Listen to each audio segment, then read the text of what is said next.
Vamos a abrir nuestras Biblias. ¿Qué libro es lo que estamos estudiando? Génesis, así es.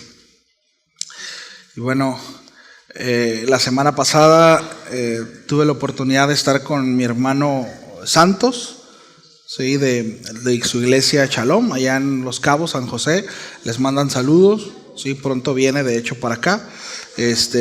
Bueno, les mandan muchos saludos el pastor, su familia y la iglesia también, ¿sí? Y bueno, dice el capítulo 1, versículo 31.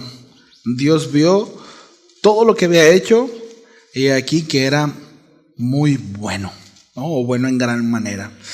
Un comentarista dice lo siguiente, déjenme se los leo. Dice: el autor observa al Señor evaluando lo hecho y ve que Dios tiene un rostro de satisfacción y gozo, como cuando un artista contempla su obra terminada y escucha a los más severos críticos decir: es una obra maestra, ¿no? La obra que Dios ha hecho no solamente es bella, hermosa, impresionante y buena en sí misma, también es útil para cumplir el propósito por el cual fue creada. El título de hoy, así se llama, es la obra maestra, que ahí saqué el título para esta enseñanza, ¿sí? Ese es el sentido, ¿verdad?, de la expresión. La expresión hebrea, lo vimos hace 2 semanas, es para muy bueno o bueno en gran manera, es meotov, que se traduce así, bueno en gran manera, es decir, todo lo que Dios hace es esencialmente bueno y útil, ¿sí? Es decir, cumple su propósito. Y la semana pasada mi hermano Bogdan habló acerca del séptimo día, ¿verdad? Sí, y habla acerca de que Dios bendijo y santificó el séptimo día. La palabra traducida santificó es el verbo kadosh, que significa separar para cumplir un propósito o una tarea. Bueno, así el día séptimo es apartado por el Señor para reposar o para descansar o sencillamente para dejar de trabajar. Y aunque el Señor no descansó por fatiga, porque el Señor no se cansa, ¿verdad? Ni mental ni emocionalmente, así que tranquilo, nunca va a escuchar del Señor decir que harto me tienes, ¿no? Gracias a Dios, ¿verdad? Qué bueno, sí, Dios no se fatiga, no se cansa ni física, ni mental, ni espiritualmente, ¿sí? Sin embargo, Él aparta un día para la renovación, ¿sí? Él lo determinó así, para su reposo. Entonces la implicación para el ser humano es doble. Por un lado, apartar un día para la renovación de nuestras fuerzas, ¿sí? Y por otro, imitar el ejemplo del Señor, quien tiene razones últimas para hacer lo que hace y ordenar lo que ordena. Es decir, porque Dios dijo. Ahora vamos a leer el capítulo 2 a partir del versículo 4 y voy a intentar que podamos ver hasta el versículo 25, ¿sí? Entonces, traigo el bosquejo un poquito más amplio, pero le voy a echar ganas para que sea en corto tiempo, ¿va? Nomás no me distraiga mucho, ¿sí?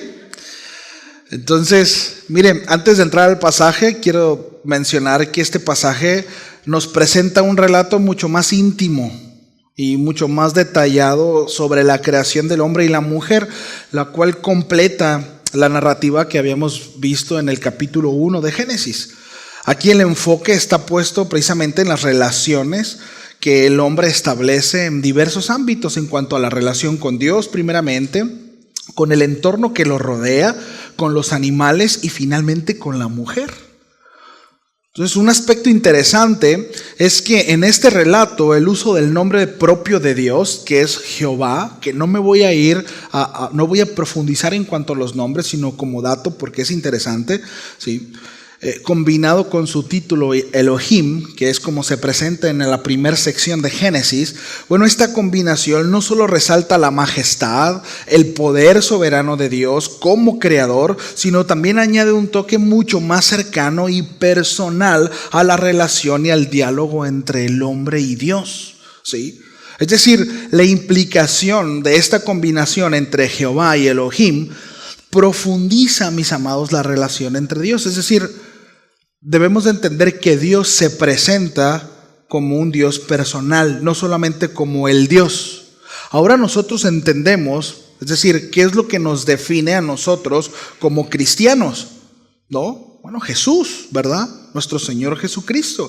Y entendemos que nuestro Señor Jesucristo es hijo, ¿verdad?, del Eterno, de aquel Dios que se manifestó como tal. Yo soy el Eterno. Cuando Moisés le dijo, bueno, entre tantos dioses, pues ¿quién le dijo que me envió? Y él le dijo, el Eterno. La palabra, que es una conjugación, ¿sí?, y una traducción, la cual usamos, es Jehová. ¿Sí? Repito, no me voy a meter por aquí porque es todo un tema. Solamente quiero que veamos cómo en la narrativa bíblica cambia el aspecto de Dios como un ser todopoderoso, como creador, a Jehová como el Dios de pacto. De hecho, Jehová, este nombre en la Biblia hebrea, es el nombre propio de Dios. Es un nombre que está íntimamente relacionado con la revelación de Dios como el Eterno, autosuficiente y fiel al pacto, como Dios de pactos, ¿verdad? Y es el nombre que Dios usa cuando se relaciona de manera personal y redentora con su pueblo. Entonces representa a un Dios que no solo está por encima de la creación, sino que también está involucrado activamente con ella, ¿sí? Entonces es interesante porque en este relato, ¿sí?, nosotros vamos a encontrar en el original no la palabra Elohim, sino Jehová, ¿sí? Y bueno, entendemos que es un relato mucho más profundo, mucho más íntimo. Entonces, como mencionaba hace un momento, hoy vamos a leer el capítulo 2, del versículo 4 hasta el 25. Y voy a dividir, ¿sí?, vamos a dividir en 4 secciones los textos que vamos a leer, ¿sí? La primera sección es la creación especial del hombre, ¿sí? La segunda sección es la preparación del jardín para el desarrollo de la vida. La tercera sección es la creación de la mujer. Y la cuarta es la institución del matrimonio, ¿sí? Entonces, ¿estamos listos? Déjenme le tomo un traguito al café.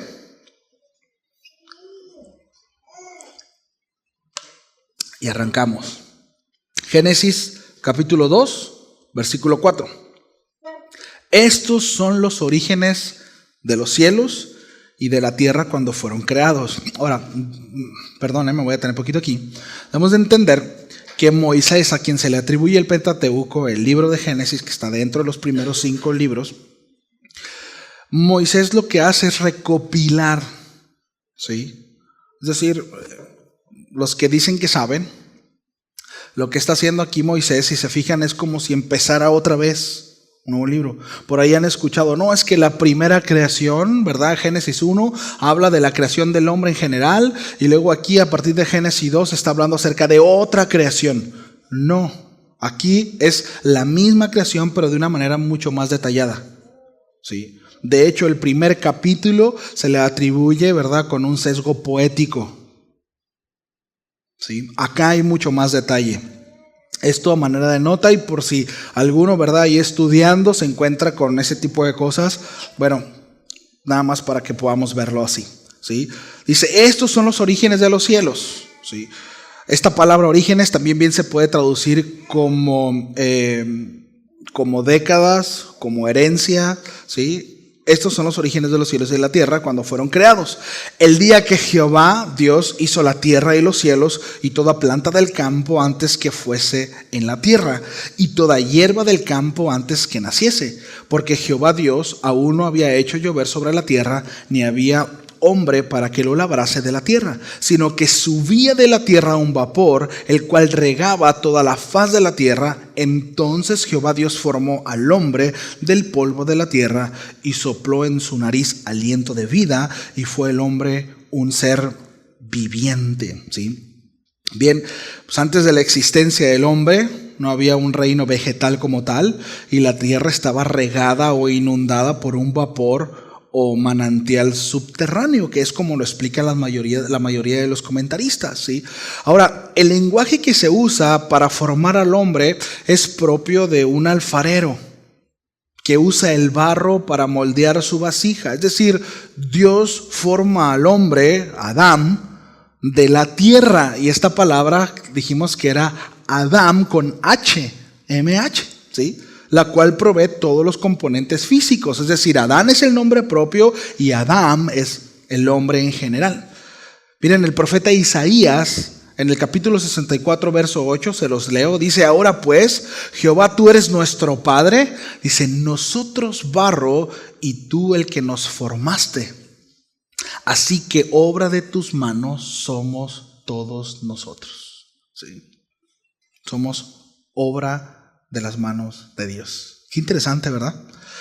Entonces, el hombre, mis amados, está hecho similar a los animales en cuanto a su composición física. Sin embargo, la diferencia es grande.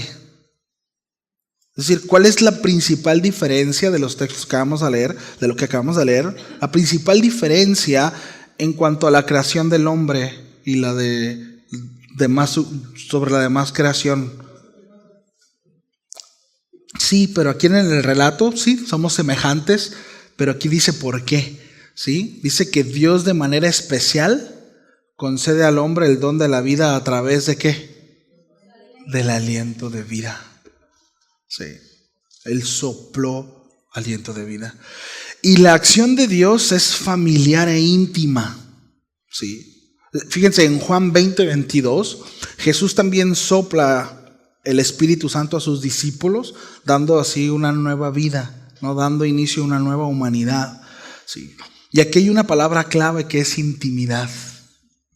Sí. Miren, la palabra intimidad proviene del latín intimus, que significa interior o lo más íntimo. Sí.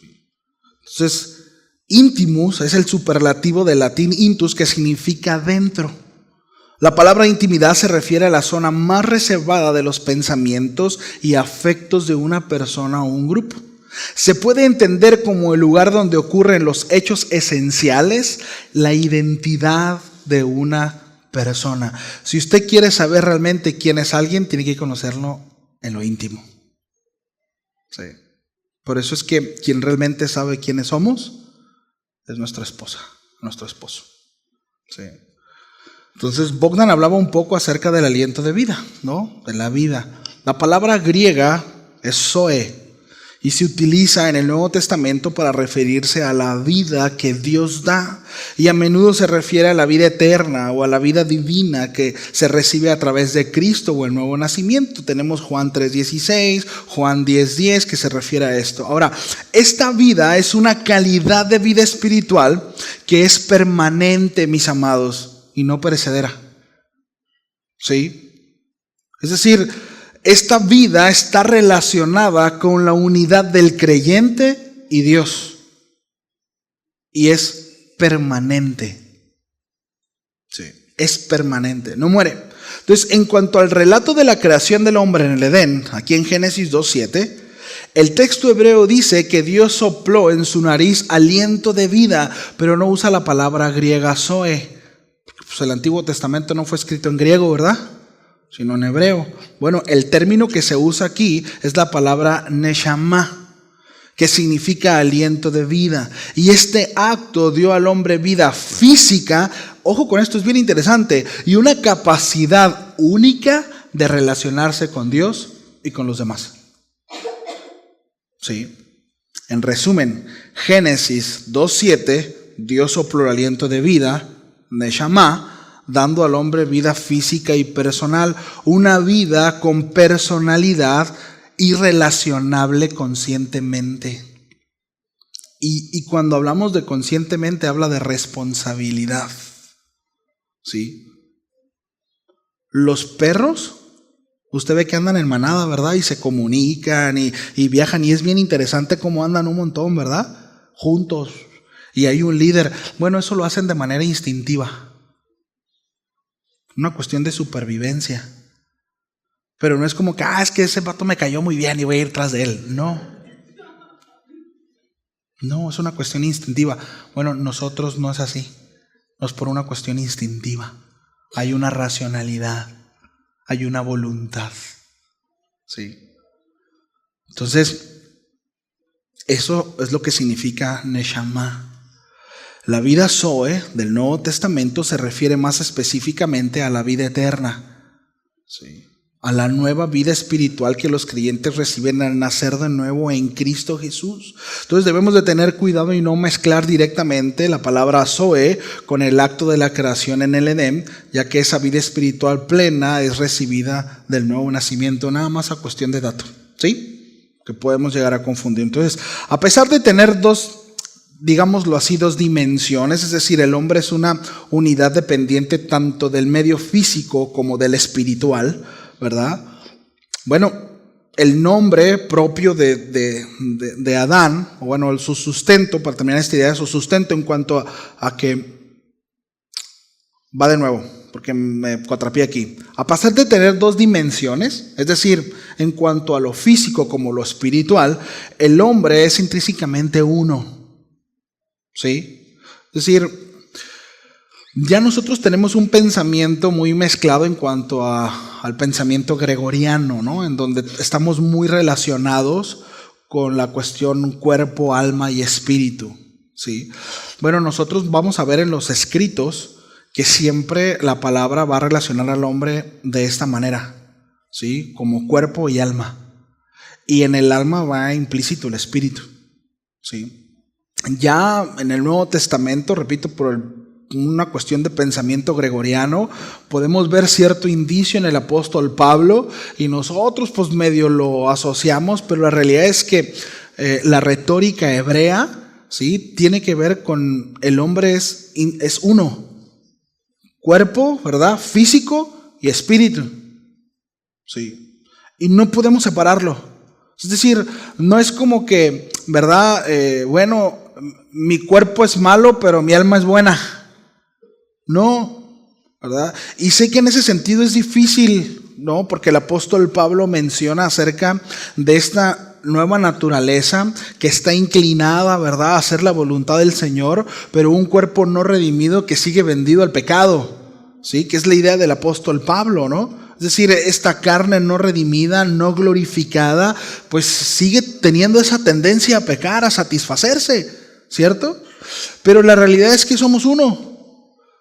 La realidad es que esta carne no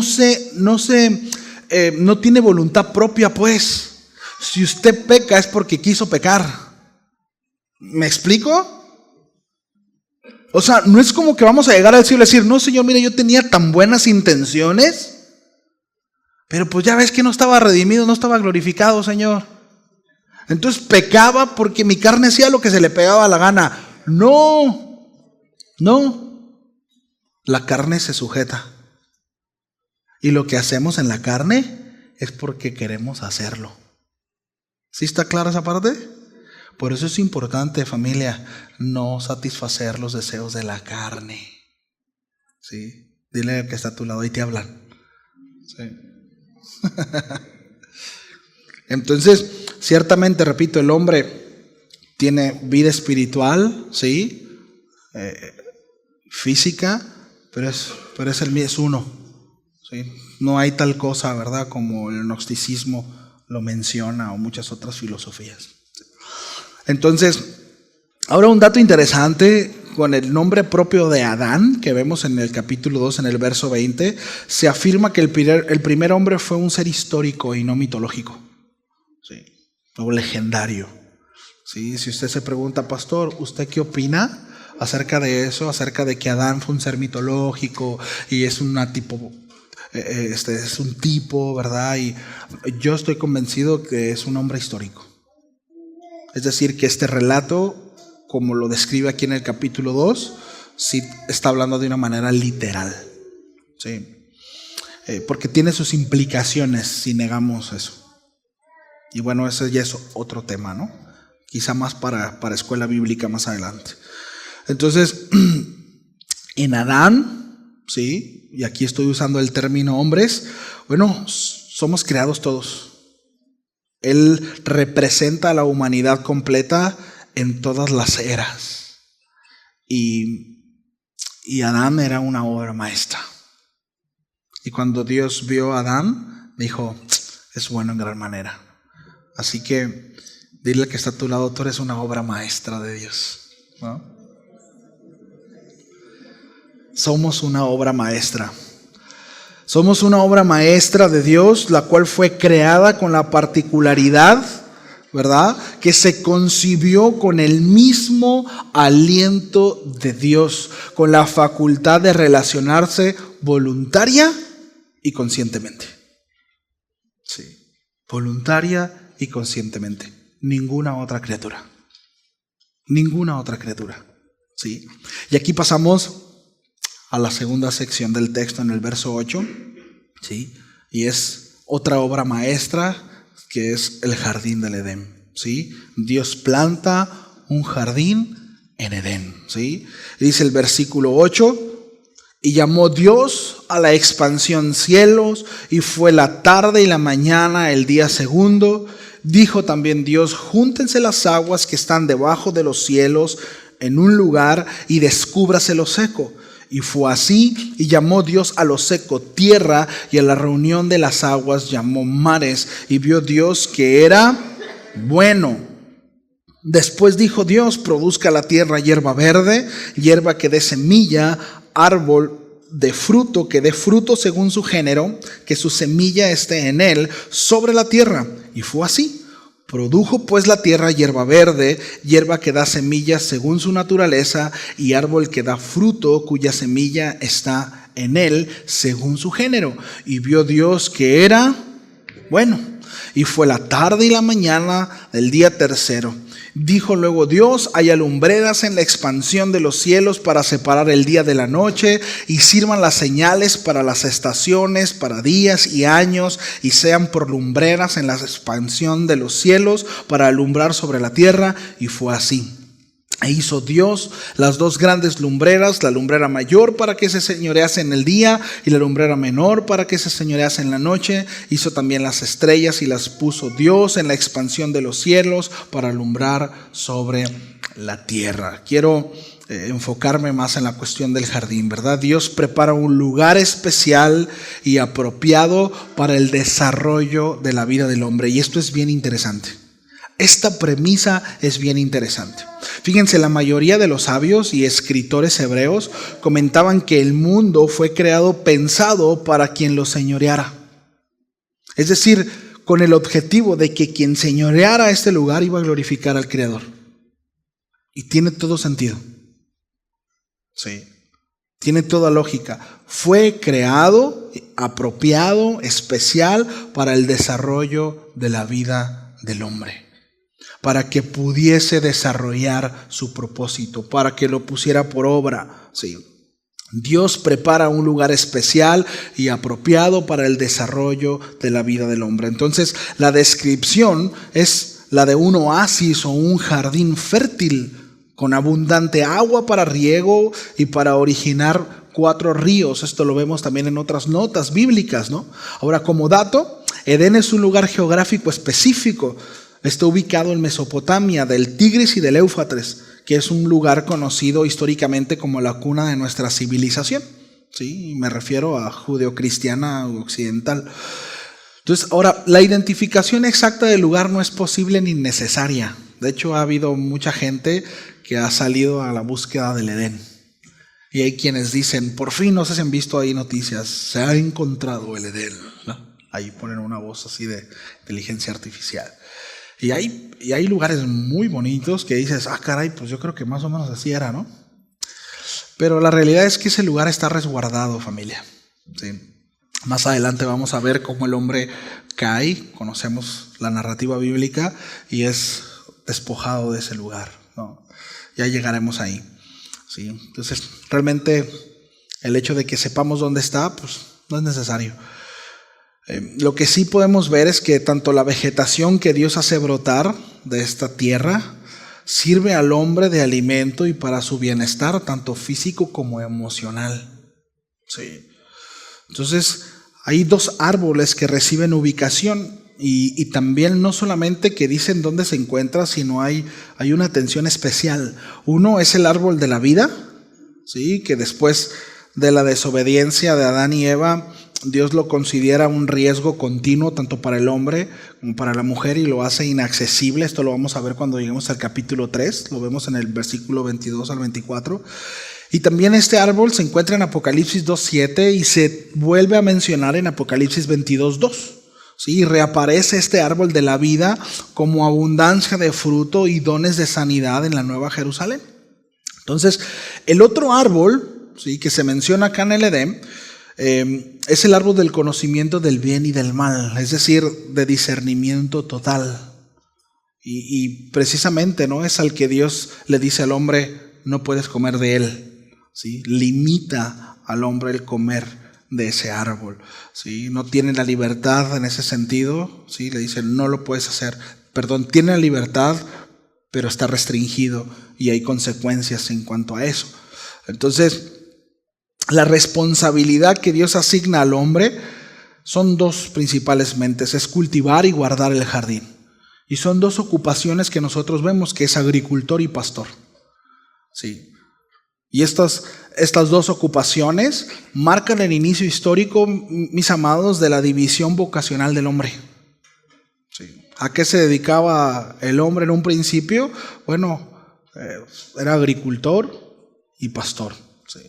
Entonces, el trabajo, familia, varones, el trabajo no fue resultado de la maldición. Sí, no. Sino es una responsabilidad asignada por Dios al hombre desde la creación para su sustento. Desde siempre Dios dijo: voy a proveer lo necesario para que lo trabajes, ¿sí?, y puedas comer de él. Sí. O sea, Dios está en contra de no trabajar y vivir sin trabajar. Siempre ha estado en contra de eso. ¿Sí me explico? O sea, siempre. Entonces, por eso dice ahí: Dios puso al hombre en el jardín del Edén para que lo cultivase y lo guardase. ¿Sí? En el versículo 15. Entonces, la creencia popular de que el trabajo lo hizo como un castigo es incorrecta. Dios instituyó el trabajo con un doble propósito. 1, para que el hombre sea colaborador con Dios en el cuidado de la creación. Y en este sentido, el hombre es un siervo de Dios, no como igual. ¿Sí? O sea, no como igual. Yo de repente he escuchado una enseñanza donde dice: es que Dios busca socio, yo soy socio de Dios. No, Dios no tiene socios, Dios no busca socios, Dios busca colaboradores, siervos que le sirvan a Él. Dios nunca nos va a poner por igual, familia. Sí. Dios nos libre de pretender. Hubo uno que pretendió sentarse al lado del Señor. Sí. Así que de repente ese tipo de cosas se oyen medio bonitas, ¿verdad? Y haz socio de tu negocio a Dios. No. Dispón tu negocio al Señor. Es muy diferente, ¿verdad? Que Dios te guíe, que Dios nos guíe, que Dios nos dé sabiduría, pero no te hagas socio de Dios. No, Dios no busca socios, pues. ¿Sí? No hay tal cosa. Hay colaboradores. ¿Cuántos dicen amén a eso? ¿Sí? Hay colaboradores del Señor. Entonces, uno es en ese sentido, ¿verdad?, que tenga cuidado de su creación. ¿Sí? Fíjense, es interesante en cuanto al hebreo, la palabra cultivar, la voz cultivar en hebreo es la palabra abad y se traduce por servir. No, por cuestión de tiempo no voy allá, pero en Éxodo 3:12, cuando dice: y serviréis a Dios en este monte, también usa esta palabra en Éxodo 4:23. Hay un acto de servicio y adoración a Dios por medio del trabajo. Ahora, fíjese, nuestra palabra culto es una forma corta de la palabra cultivar. Sí. Y es que el trabajo es una forma de cultivar nuestra relación con Dios. Sí. Entonces, por eso el apóstol Pablo le dice a los colosenses, ¿se acuerdan? A los esclavos: sirvan a sus jefes, sirvan a sus dueños, a sus señores. Sí. Todo lo que hagan, que dice, háganlo como para quién. Todo, porque de eso se trata. Ahora nosotros lo trasladamos a eso, ¿verdad? Que ahora no somos esclavos, ¿verdad? Bueno, legalmente, pero bueno, necesitamos trabajar, ¿verdad? Y rendir cuentas a nuestros patrones, ¿sí? Y verlos como si fueran nuestros, no tanto que son Dios, porque no es así, sino nuestra labor como si Dios mismo fuera quien la supervisara. Bueno, aquí, ¿verdad? Aquí no ve el patrón. Pero Dios sí. Bueno, ahorita no está el patrón, ¿verdad? Vamos a poner ahí a ver algunos videos y ya. Pero Dios sí ve. Dios sí ve. ¿No? Estaba platicando hace tiempo con un amigo y dice que se le metieron a robar, ¿no?, a su negocio y bueno, puso cámaras. Y me dice, bro, desde que puse cámaras, la producción aumentó como un 30%. Dice, gracias a Dios. Dice que me robaron. Para que pongas cámara, monitoreando. ¿Por qué? Porque ya la gente sabía que los estaban viendo y pues se ponían a trabajar. ¿No? En Romanos, el apóstol Pablo, después de que da toda una lista, ¿verdad?, de la condición del hombre y dice que por cuanto rindieron culto a la creación antes que al creador, etcétera, etcétera, pero concluye todo ese discurso con un por cuanto no había temor delante de Dios, ¿no?, delante de sus ojos. No había temor de Dios. Y el temor de Dios es eso, familia, es reconocer que Dios te está viendo todo el tiempo. Es reconocer que ahí donde nadie te ve, ¿sí?, en donde estás solo, Dios está. Ese es el temor de Dios. ¿Sí? Entonces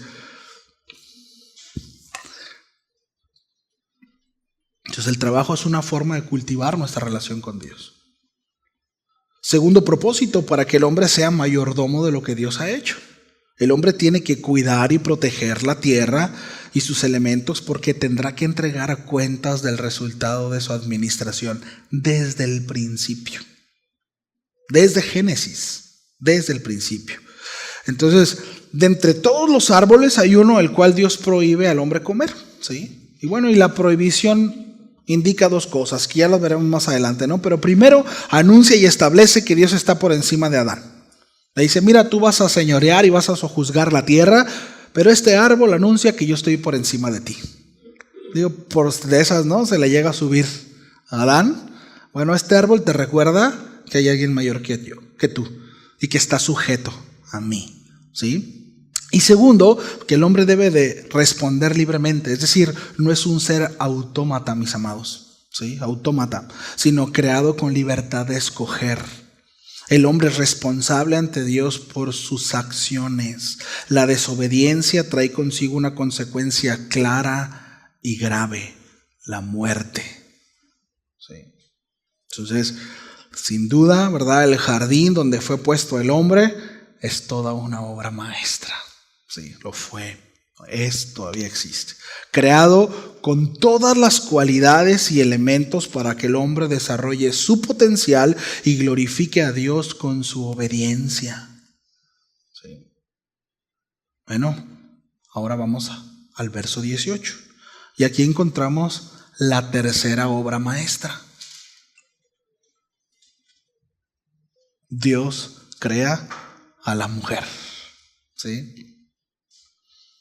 Y dijo Jehová Dios, no es bueno que el hombre esté solo. Este bueno, ya lo habíamos explicado anteriormente, pero es importante, no tiene que ver con una cuestión moral, ¿sí? No tiene que ver con una cuestión moral, no tiene que ver con una cuestión sentimental, no tiene que ver con una cuestión de necesidad en el hombre, ¿sí? No, sino tiene que ver con el cumplimiento del propósito de Dios por el cual creó al hombre. Entonces, cuando nosotros vemos esa palabra bueno, tiene que ver con preparado, ¿verdad?, listo, adecuado, completo para realizar una encomienda. Entonces, cuando el hombre dice no estés solo, ahorita lo vamos a ver, es que pues no está listo para lo que Dios lo creó. Y ahorita lo vamos a ver. Sí. Le haré ayuda idónea para él. Jehová Dios formó pues de la tierra toda bestia del campo y toda ave de los cielos y las trajo a Adán para que viese cómo las había de llamar.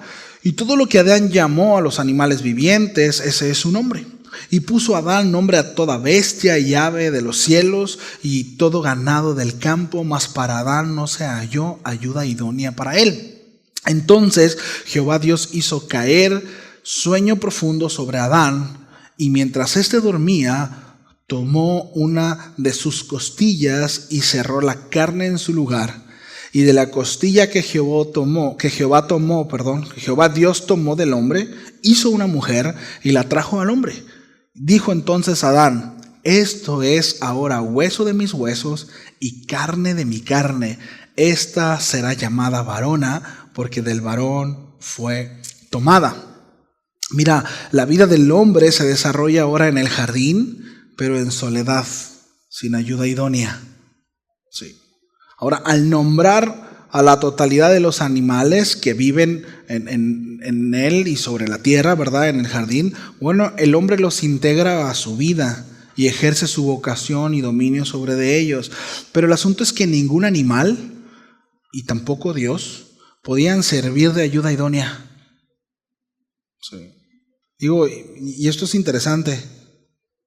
Lo digo porque hoy en día vemos a personas que sustituyen a la mujer por animales, o sustituyen al hombre por animales. Y vemos noticias por ahí que parecen muy chistosas para nosotros, pero son realidades de perros y gatos heredando cantidades abismales de dinero. Y jueces que dan a favor, ¿verdad? Y los cazan, y hay toda o sea, es una tontería, pero pasa. Sí. Hace rato mencionaba a Bogdan, ¿no? Este pastor que cita a Legolas del Señor de los Anillos. Digo, hay frases bien chidas del Señor de los Anillos y todavía hubiera citado una chida, ¿no? Pero citó una tontería. Pero ¿por qué pasa eso, familia? Porque algo tan sencillo de entender, ¿no? ¿Por qué pasa eso? ¿Por qué ahora algunos personajes se suben al frente y hacen ese tipo de cosas?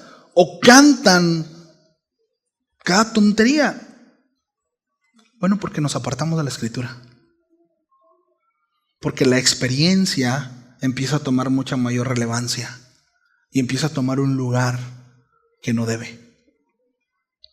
Sí. Porque hago las cosas a mi manera, como yo quiero. Porque yo considero, sí, Dios dice esto, pero yo considero que esto es mejor. Sí, está padre, pero no hay que ser tan religioso. ¿Sí nos damos cuenta? O sea, ojo con esto, no es ninguna herejía, pero ningún animal ni Dios cumplen la función de ayuda idónea. No. Y aquí estamos hablando en cuanto a diseño, ¿sí? Yo no estoy diciendo que Dios no es nuestro todo y no estoy hablando de eso, pero a ver, no nos reproducimos con Dios. ¿Se entiende? Y el hombre fue creado con un propósito.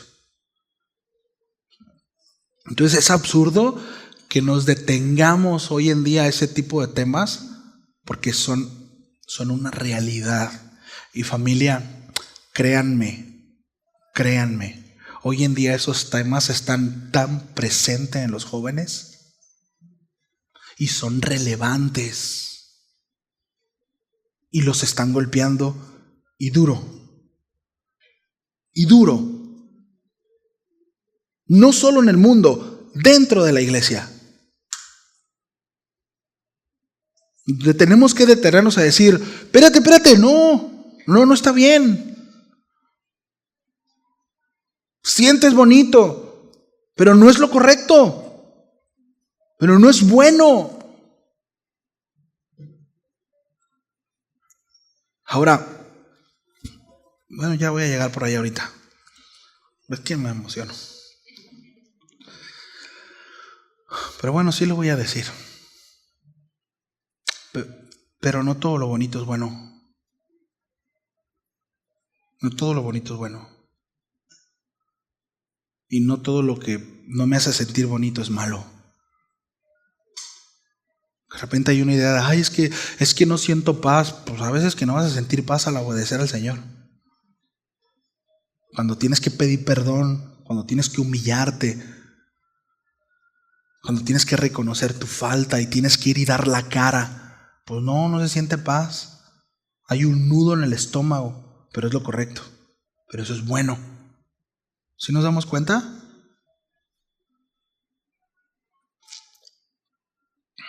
Ningún animal ni Dios puede servir como ayuda idónea.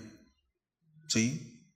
Es decir, de una relación social y emocional, ¿verdad?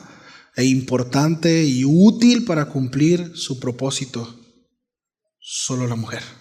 En este caso para Adán. ¿Sí? Dios decide de manera soberana y libremente proveer esa necesidad de compañerismo al hombre. ¿Sí? Entonces el hombre no vive solo. Su vida encuentra significado completo en la comunidad con otros seres humanos.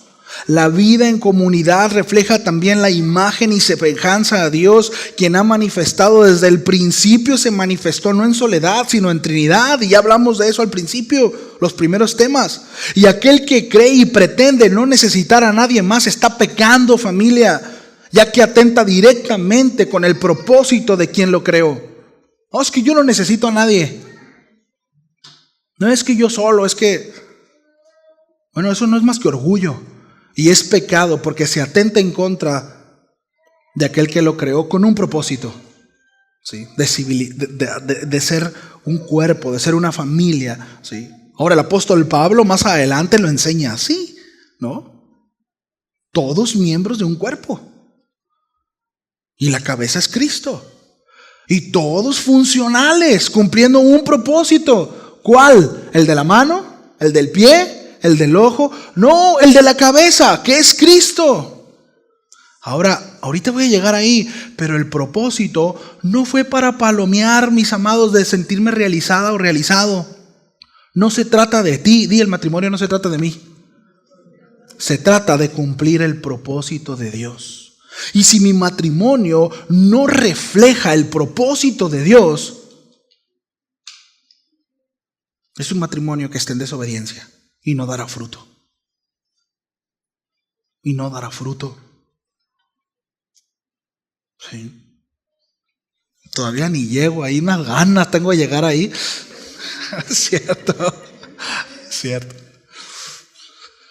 Ahora, mis amados, Dios, para proteger su actividad creadora de Adán, y porque Dios decide formar a la mujer de una parte del hombre, pues lo hace dormir profundamente, ¿no? Es lo que vemos, sí.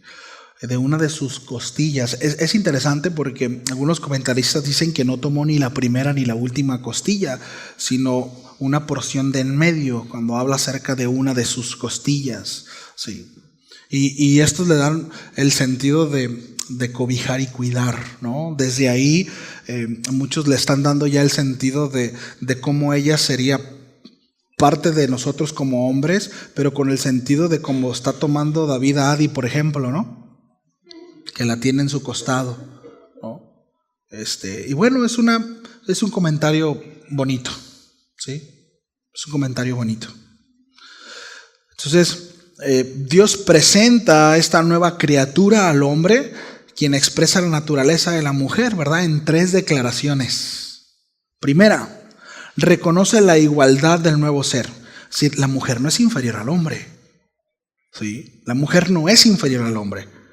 Adán no es más que Eva. De ninguna manera. ¿Sí? Ella también es humana y es de la misma materia que del hombre. Por eso la expresión de hueso de mis huesos y carne de mi carne. ¿Sí? Adán no la creó. Sí, no hay ningún atributo en Adán, pues no es algo que Adán pueda decir, no, pero es que pues tú saliste de mí, sí, pero tú no hiciste nada, compadre, te dormiste, Dios lo hizo. ¿Me explico? O sea, tú fuiste el prototipo y el Señor mejoró la creación con tu esposa, ¿no? O sea, no es cierto, es perfecto el hombre, digo. Cada rato va a decir, mira, el pastor está diciendo que se equivocó en el... No. Adán y Eva como hombres son perfectos, ¿no? Es bueno en gran manera. Y cuando me hablo perfecto, hablo en cuanto a su función, ¿sí? Pero bueno, el hombre no es más que la mujer, de ninguna manera, ¿sí? No hay mayor relevancia en que el hombre haya sido primero en cuanto a importancia, pero sí en función, que son dos cosas distintas. Porque son funciones distintas, son seres complementarios. Es como yo le digo a mis hijos, tengo mi hijo Angelito de 12 años, mi niña de 11, yo les digo, no los voy a tratar igual. A mí le digo, no esperes que yo te trate igual que tu hermano. Una, porque él es hombre, ¿sí? Y otra, porque son diferentes. Y al igual le digo, Ángel, no esperes que te trate igual que tu hermana. Sí, porque son distintos. Hay funciones diferentes. Hay demandas a él que a su hermana no se las hago, pero hay demandas a su hermana que a él no se las hago. Y tiene que ver con función, tiene que ver con carácter, tiene que ver con madurez, con temperamento, etcétera, etcétera, etcétera. ¿Sí? Pero no es más importante para nosotros como papás Ángel que Mila, ni Mila que Ángel. De ninguna manera. No es más importante uno que otro. No amamos más a uno que otro. ¿Sí me captan la idea que quiero? Es decir, el hecho de que haya dos funciones distintas, el hecho de que Dios haya puesto al hombre como cabeza, ¿sí? Y a la mujer como ayuda idónea, no significa que Dios ame más al hombre que a la mujer. De ninguna manera. No es más importante de nuevo el hombre que la mujer, ni la mujer que el hombre. No, pero hay funciones distintas. ¿Sí? Y están muy bien especificadas desde el principio. Sí. Entonces, en primera, se reconoce una igualdad. Segunda, Adán le concede la identidad propia. ¿Sí? Es mujer en el versículo 23, ¿verdad? Aceptando la sexualidad diferente que completa y complementa a la humanidad. ¿Sí? Esta cualidad hace posible que la mujer sea compañera del hombre. Nadie más. No existe otro ser que pueda complementar al hombre en ese sentido. No otro hombre. No otro hombre que quiera ser mujer. No otro hombre mutilado. No un animal. No, hombre, mujer. Así Dios lo estableció para que se cumpliese el propósito de Dios. ¿Sí? Es lamentable, y digo, y hay toda una intención en eso. Pero hay pastores ya en algunos lugares del mundo que han sido encarcelados porque se han negado a casar a una pareja de homosexuales. Ahora, la pregunta es, ¿por qué se quieren casar? Si el matrimonio es una institución creada por Dios. ¿Por qué quieres que un religioso que tiene toda su ideología contraria a la tuya te bendiga? ¿Por qué? Bueno, ni siquiera ellos se dan cuenta, pero la realidad es que el enemigo está metido en todo eso. ¿Sí lo vemos? Es una distorsión, es un atentado en contra de Dios.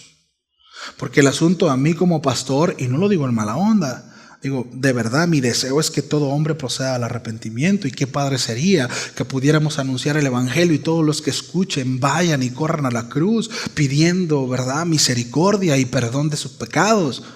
Pero no es así. Pero digo, a mí no me afecta el hecho de que dos hombres tengan una relación y se casen y vivan y digo, pues qué mala onda, ¿no? Me entristece. Pero el hecho de que tú vengas y quieras que yo te case y yo acepte tu ideología y que te vea como alguien que no eres, pues ese ya es otro asunto, ¿no? Digo, y no estoy tratando de levantar aquí un refuego, ¿verdad? Ni mucho menos. Pero sí es importante tener clara, mis amados, qué es lo que Dios dice, tener claro qué es lo que Dios dice. Sí. Y bueno, desde el principio, vamos en el capítulo 2, pues la palabra de Dios es sumamente, pues, contrario, ¿no?, a lo que el mundo piensa. Sí, y creo que es bastante contundente en ese sentido.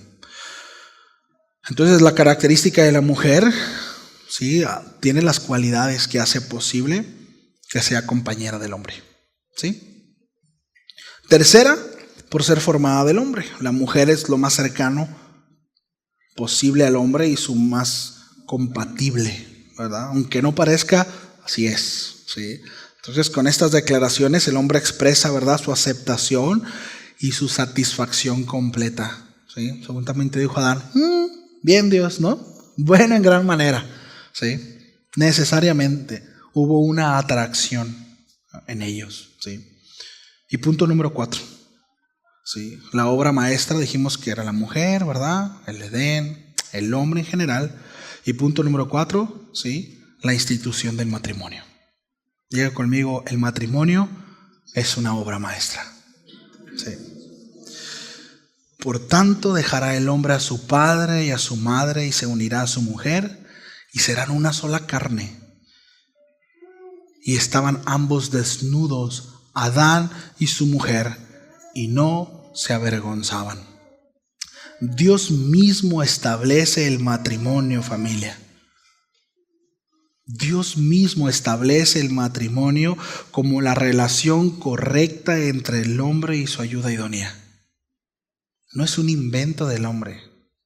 No fue Adán el que andaba buscando ayuda idónea. ¿Sí te das cuenta? O sea, no es como que Adán andaba buscando, ¿verdad? Y Dios y oró. No, Dios dijo, no es bueno. ¿Qué es lo que estaba haciendo Adán? ¿Qué es lo que estaba haciendo Adán cuando Dios dijo, no es bueno que el hombre esté solo? Estaba trabajando.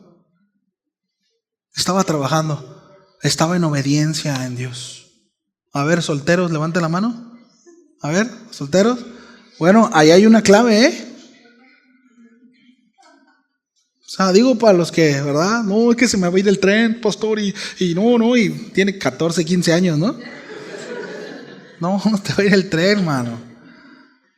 No, enfócate, estudia, prepárate. Y Dios sabe cuándo es el tiempo, ¿sí? Dios sabe cuándo es el tiempo. Entonces es Dios mismo quien establece el matrimonio como esa relación correcta entre el hombre y su ayuda idónea. Entonces, consistente con la naturaleza del hombre y la mujer, ¿verdad?, declarada ahí en el versículo 23, la revelación bíblica afirma que la relación matrimonial tiene características esenciales, muy puntuales. Primera característica, es exclusiva y de compromiso social, ¿sí?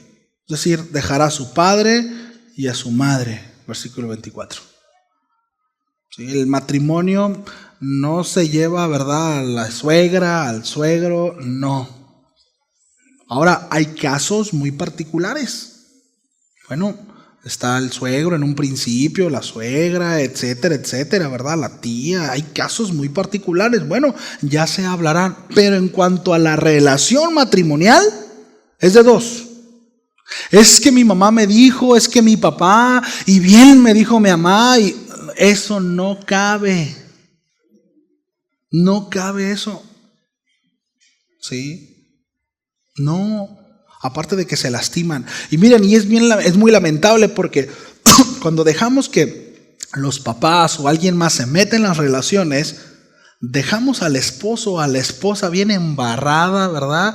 Ahí embarrado en el suelo como un desgraciado, ¿verdad? Infeliz. Y al rato el esposo llega con chocolates y flores, se reconcilian. ¿Y los papás cómo quedan? Pues lo siguen viendo como un desgraciado infeliz, ¿no? Mientras que la otra anda contenta con los chocolates y las flores. Sabiduría, ¿no? No, es exclusiva y de compromiso social. ¿Por qué compromiso social? Porque es evidente. ¿Sí? Voy a dejar a papá, mamá y me voy a unir con mi esposa y seremos una sola carne. ¿Sí? Exclusiva con ella. Y aquí viene la segunda. Es monógama. ¿Sí? Heterosexual y de pacto mutuo. Ese es el matrimonio. ¿Sí? Es una sola mujer.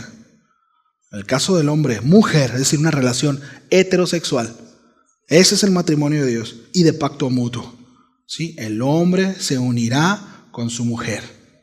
Debe de haber un consentimiento. ¿Sí? Entonces, oiga, pero me casaron obligada o obligado. No es válido. No es válido. ¿sí? Debe de haber un consentimiento. Y a lo mejor aquí no estamos en una cultura en donde me pueda meter en problemas, pero en otros lugares quizás sí. Pero debe de ser totalmente, debe haber una voluntad implícita, ¿no? Es decir, yo me comprometo porque tiene que ser un pacto de los dos. Es un compromiso de ambos. ¿Sí sabía eso usted? Sí, porque de repente hay matrimonios en donde se rema de un lado, ¿no? ¿Y qué pasa? ¿Qué pasa si se rema de un solo lado? No, pues te aguantas, ¿verdad? Así soy yo, así me conociste. Y aguántate. Tú sabías quién era yo.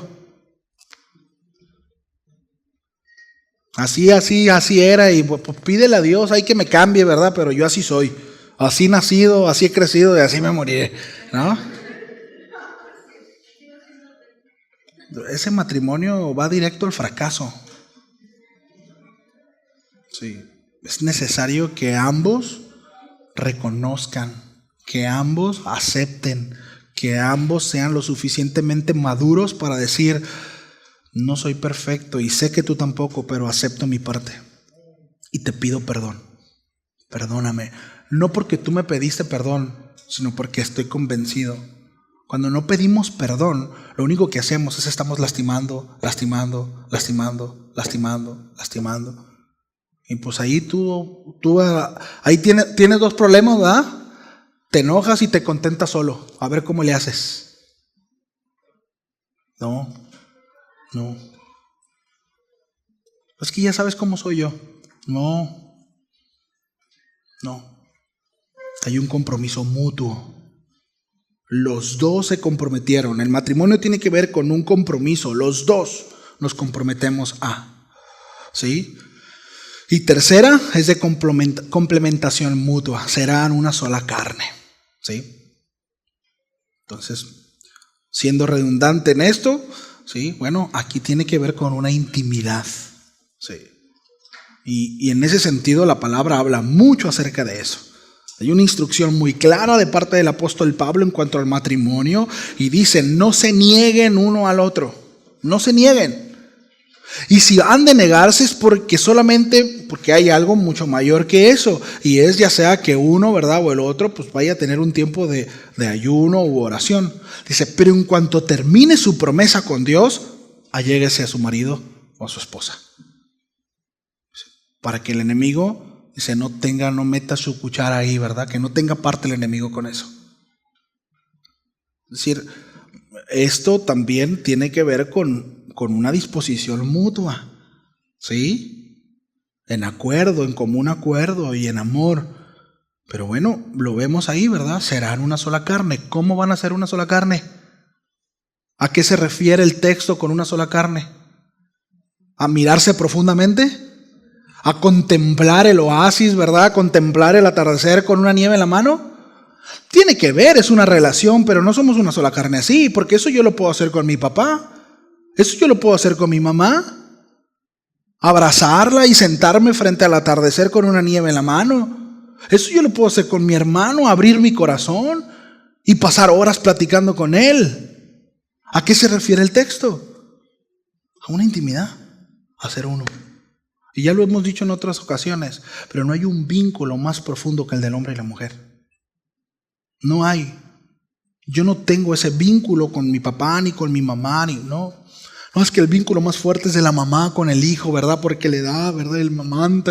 No, el hijo se va a ir. Se va a ir. Y es triste porque a veces cuando no hay ese cuidado, pues se van los hijos y en casa queda un desconocido. O queda una desconocida. O peor aún, el peor enemigo o la peor enemiga. Y ahora sí que como la película, ¿no? Durmiendo con el enemigo. Porque toda mi vida me enfoqué en mis hijos y en otras cosas. Y no le di lugar a mi esposo o no le di lugar a mi esposa. Sí. Bueno, el matrimonio, como lo vemos, dice aquí, ¿verdad? Pues es una complementación mutua, una sola carne. ¿Sí? Es intimidad. Y la cuarta, una profunda comunicación e intimidad. ¿Sí? Y aquí cabe el otro. No hay mi esposa, ¿verdad? Pero tengo mi mejor amiga. O tengo mi mejor amigo. No, es que salí con mi mejor amigo a tomar una nieve. No. Es que fui con mi amiga, ¿verdad? Al cine. No, y mi esposa sabe. No. El matrimonio implica confidencialidad, intimidad. Y ahí cabe el ir a tomarse una nieve viendo el atardecer en el malecón. Por supuesto que sí. Ahí cabe. Y también lo podemos hacer con la familia, ¿no? Pero cabe esa parte en el corazón, ¿sí? Es interesante porque habla acerca de estar desnudos, pero aquí hay una diferencia, ¿no? En cuanto a una sola carne, dice los dos estaban desnudos. Esto no tiene que ver con intimidad, tiene que ver con libertad. Sabes quién soy. No tengo nada que ocultarte.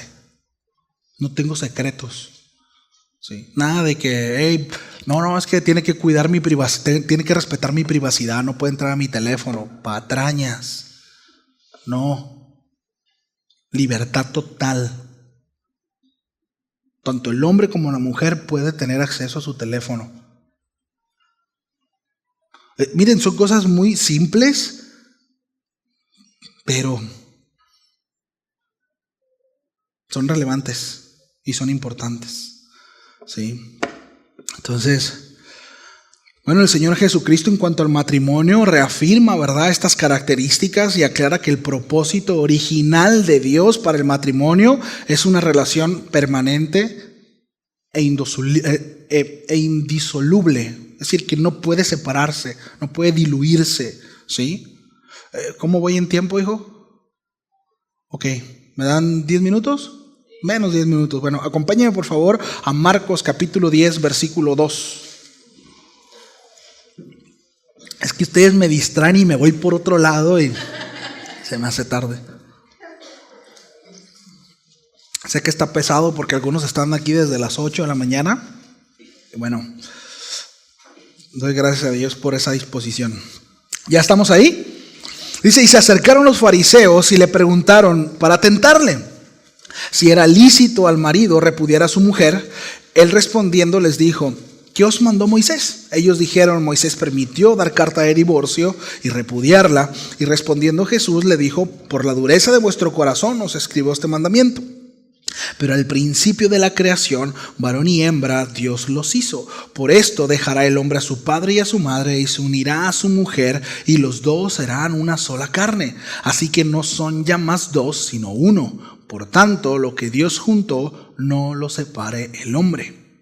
En casa volvieron los discípulos a preguntarle de lo mismo y les dijo, cualquiera que repudie a su mujer y se casa con otra, comete adulterio contra ella. Y si la mujer repudia a su marido y se casa con otro, comete adulterio. Está complicado, ¿eh? Hace unos años platicaba con un pastor, no de la ciudad, pero él trabaja con centros de rehabilitación. Y dentro de la iglesia hay muchas, pues, dobles parejas, ¿no? O sea, es decir, rehicieron su vida, ¿verdad?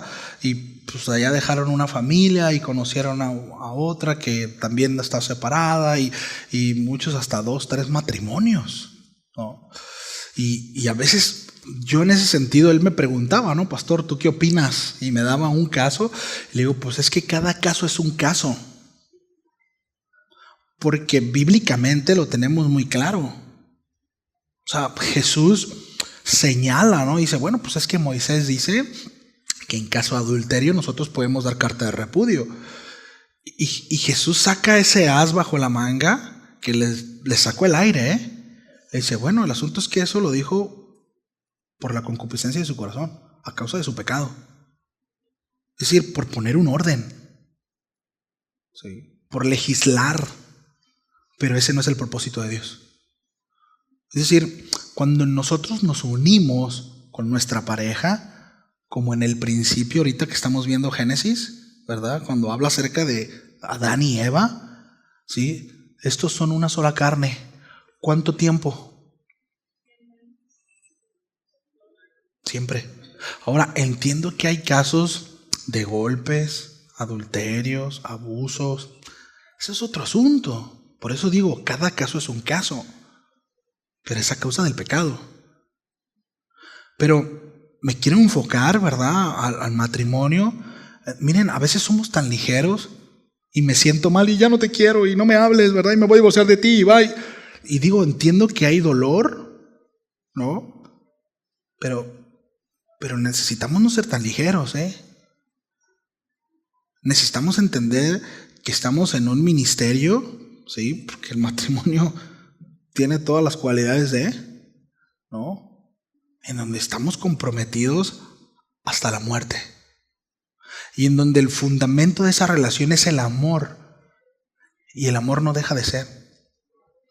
El amor tiene todo que ver en las debilidades del uno y del otro. Tiene todo que ver cuando el otro esté pasando un mal día y un mal rato. ¿Sí me explico? Y es dar lo...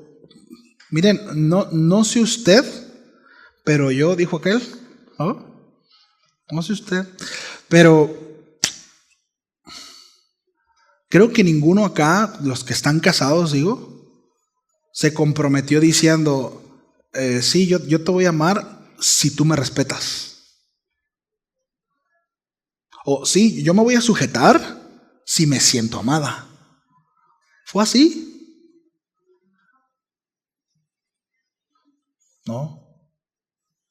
No fue así.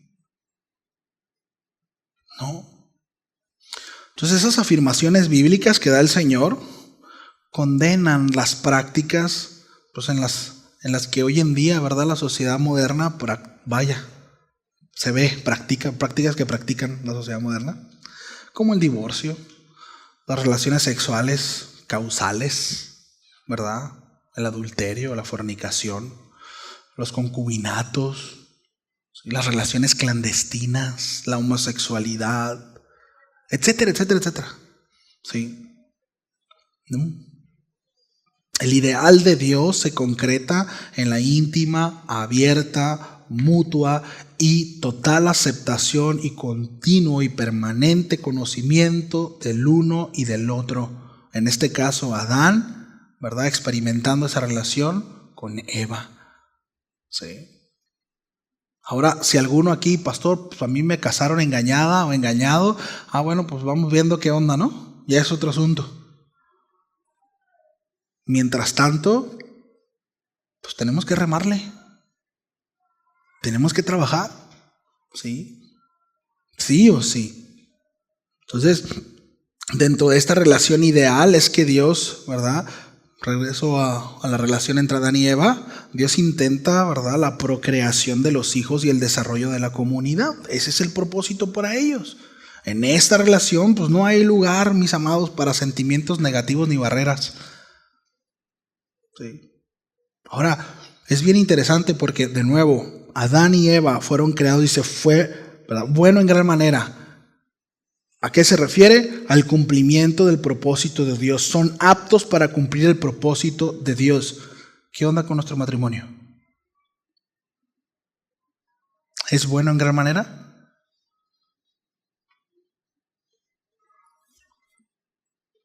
¿Es bueno en gran manera?